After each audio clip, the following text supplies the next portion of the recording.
అందరికీ నమస్కారం. ముందుగా శ్రీమాత్రే నమః, శ్రీ గురుభ్యో నమః.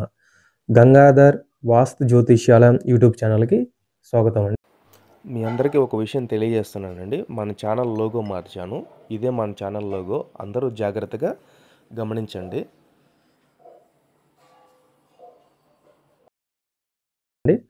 మనం వాస్తులో ఈరోజు చర్చించుకోబోయే టాపిక్ ఏంటంటే, ఒకళ్ళు మనల్ని అడిగారు, దక్షిణ ఫేసింగ్ ఇంటికి తూర్పు సింహద్వారం పెట్టుకోవచ్చా?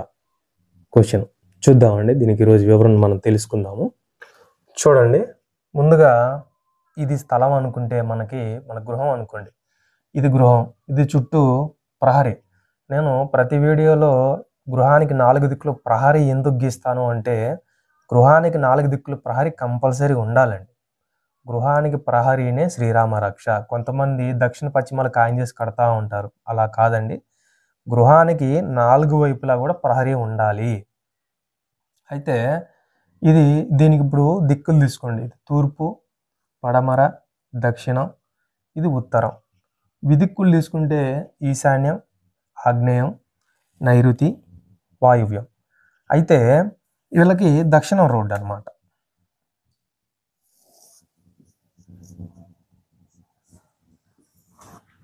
దక్షిణం రోడ్డు అయితే ఈ దక్షిణం రోడ్డు ఉన్నప్పుడు మనకి ఇంకోటి కూడా గుర్తుపెట్టుకోవాలి. ఎటైతే రాజవీధి ఉంటుందో అటు సింహద్వారం మనం పెట్టుకోవచ్చు, ఇబ్బంది లేదు. చాలామంది దక్షిణం అని చెప్పేసి రకరకాల భయాలతో అపోహలతో ఉంటారండి. అవన్నీ ఏం కాదు, 4 దిక్కులు సమానమే. అయితే ఇప్పుడు వీళ్ళు దక్షిణ ఈ ఫేసింగ్ ఇంటికి సింహద్వారం పెట్టుకోవచ్చా అని క్వశ్చన్ కదా ఈరోజు మనకి. ముందుగా మనకేం చెప్పారంటే, గృహస్య సముఖ యత్ర ద్వారం భవతి వాస్తునః ఉత్సంగితి ప్రోక్తః పూర్ణబాహు ప్రదక్షిణః వామతో హీనబాహు స్యాత్ ప్రత్యక్షాయస్తు పృష్ఠత అని చెప్పారు. అంటే గృహం అంటే ఇటు రోడ్డు ఉంది కాబట్టి ఇటే సింహద్వారం ఉండి ఇటే గేట్ ఉంటే దీన్ని ఉత్సంగ ప్రవేశం అంటారు. చూడండి, ఇది దక్షిణం కదా, ఇటువైపు సింహద్వారం ఉండి ఈ సింహద్వారాన్ని ఎదురుగా ఇటు గేట్ ఉంటే డైరెక్ట్గా ఇలా ఇంట్లోకి వెళ్తే దీన్ని ఉత్సంగ ప్రవేశం అన్నారు. అట్లాగే ఇప్పుడు ఇది సింహద్వారం అనుకోండి, గేటు కొంచెం ఇలా జరిగి ఉంటే ఇలా వెళ్ళి కొంచెం ప్రదక్షిణ క్రమంలో తిరిగి ఇలా గృహంలోకి ఎంటర్ అయితే దీన్ని పూర్ణబాహు ప్రవేశం అంటారు. ఇప్పుడు మనకి క్వశ్చన్ ఏంటి, ఈ దక్షిణ ఫేస్ ఇంటికి తూర్పు సింహద్వారం పెట్టుకోవచ్చా? తూర్పు సింహద్వారం ఇక్కడ వస్తుంది. ఇక్కడ వచ్చినప్పుడు ఫర్ ఎగ్జాంపుల్ వీళ్ళు గేటు కూడా ఇక్కడ పెడతారు నాకు తెలిసి. గేటు కూడా ఇక్కడ పెట్టి ఇలా ఎంట్రీ అయ్యి ఇలా వెళ్ళి ఇలా గృహంలోకి ఎంట్రీ అవుతారు. అంటే ఇది యాంటీ క్లాక్ వైజ్ డైరెక్షన్, ఇది క్లాక్ వైజ్ డైరెక్షన్. అంటే ఇలా గేట్లోంచి ఎంటర్ అయిపోయి ఇలా గృహంలో ఎంటర్ అయ్యేదాన్ని ఇది యాంటీ క్లాక్ వైజ్ డైరెక్షన్. అంటే ఇది హీనబాహు ప్రవేశం. ఇది హీనబాహు ప్రవేశం అవుతుంది. క్లాక్ వైజ్ డైరెక్షన్ మనం ఒక దేవాలయానికి ఒక గుడికి వెళ్ళినప్పుడు ప్రదక్షిణ చేసే క్రమాన్ని క్లాక్ వైజ్ డైరెక్షన్ అంటారు. రివర్స్లో ప్రదక్షిణ చేయం కదండి, ఇట్లా ఎడం చేతి వైపు వెళ్ళి ఇలా కుడి చేతి వైపు తిరిగి వస్తాం, అది ప్రదక్షిణ చేసే క్రమం, క్లాక్ వైజ్ డైరెక్షన్. ఇది యాంటీ క్లాక్ వైజ్ డైరెక్షన్. అంటే ఇది హీనబాహు ప్రవేశం. దీనికి హీనబాహు ప్రవేశానికి ఇంకోటి కూడా చెప్పారండి. ఏం చెప్పారంటే, అత్యల్ప మిత్రో గృహి హీనబాహో అత్యల్ప బాంధవ అని కూడా చెప్పారు.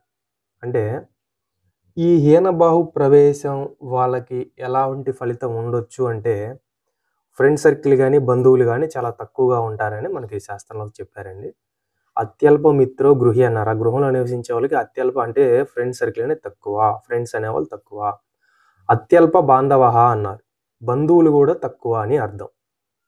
అది దీని ఫలితం అలా ఉంటుంది అనమాట. ఇది యాంటీ క్లాక్ వైజ్ డైరెక్షన్. ఈ యాంటీ క్లాక్ వైజ్ డైరెక్షన్ ఇది మంచిది కాదు, ఇది హీనబాహు ప్రవేశం అవుతుంది. వీళ్ళు డైరెక్ట్ ఇట్లా ద్వారం ఎదురు గేట్ అని పెట్టుకొని ఇలాగైనా వెళ్ళొచ్చు, లేదా ఇట్లా గేట్ ఇటు జరిపి వాళ్ళ అనుకూలతను బట్టి, లేకపోతే కార్ స్పేసింగ్ అట్లా ఉన్నా కూడా చాలామంది ఇట్లా గేట్ కొంచెం పెద్ద గేట్ ఇలా పెట్టుకున్నా కూడా ఇలా గేట్లో ఎంట్రీ అయిపోయి ఇలా క్లాక్ వైజ్ డైరెక్షన్ ఇలా ముందు కుడివైపుకు తిరిగి గృహంలో ఎంటర్ అయ్యేదాన్ని పూర్ణబాహు ప్రవేశం అంటారు. ఈ 2 ప్రవేశాలు మంచివే. ఇది తప్పు, హీనబాహు ప్రవేశం అవుతుంది. దయచేసి ఎవరు కూడా దక్షిణం అంటే ఒక అపోహతో ఇట్లాంటి తప్పులు ఎవరు చేయొద్దండి. దక్షిణానికి సింహద్వారం పెట్టుకోండి. 4th గృహక్షేత్ర ప్లేస్లో సింహద్వారం పెట్టుకోవచ్చు, ఇబ్బంది ఏం లేదు. కొంతమంది అయితే అసలు దక్షిణానికి ప్రహరీ కూడా వదలరండి. ప్రహరీ కూడా వదలకుండా కట్టేస్తూ ఉంటారు. మనకి పైరుగాలి ఎటు నుంచి వస్తుందండి? పైరుగాలి దక్షిణం వైపు నుంచే వస్తుంది. ఈ దక్షిణం వైపు ద్వారాలు లేకుండా, సఫిషియెంట్ విండోలు లేకుండా, ద్వారాలు లేకుండా ఈ గృహాన్ని నిర్మిస్తే ఈ గృహంలోకి స్వచ్ఛమైన ప్రకృతి గాలి ఎక్కడి నుంచి వస్తుందండి? రాదు. గాలి వెళ్తే సరిగా లేక ఆ ఇంట్లో వాళ్ళకి ఎప్పుడు నెగిటివ్ ఎనర్జీ ఫామ్ అవుతూ ఉంటుంది. కాబట్టి ఇట్లాంటి పనులు ఎవరు చేయొద్దండి. ఏ ఫేసింగ్ అయినా సరే 4 దిక్కులు సమానమే. ఏ ఫేసింగ్ అయితే మనకు రోడ్డు ఉంటుందో ఆ ఫేసింగ్ సింహద్వారం పెట్టుకోవచ్చు.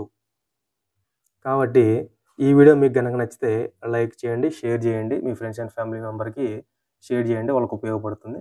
మనం నెక్స్ట్ ఇంకో వీడియోలతో మళ్ళీ కలుద్దామండి. అంతవరకు సెలవు. జై శ్రీరామ్.